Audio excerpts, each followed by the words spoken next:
This is not the news you want to get at 5 in the morning.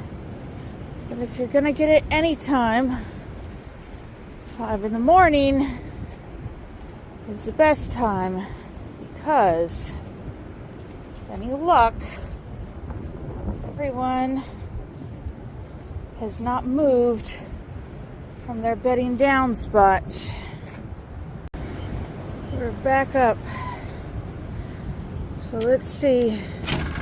1, 2, 3, 4, 5, 6, 7, 8, 9, 10. I think we're only missing one.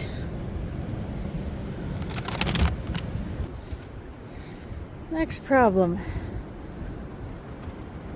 Recapturing that thing.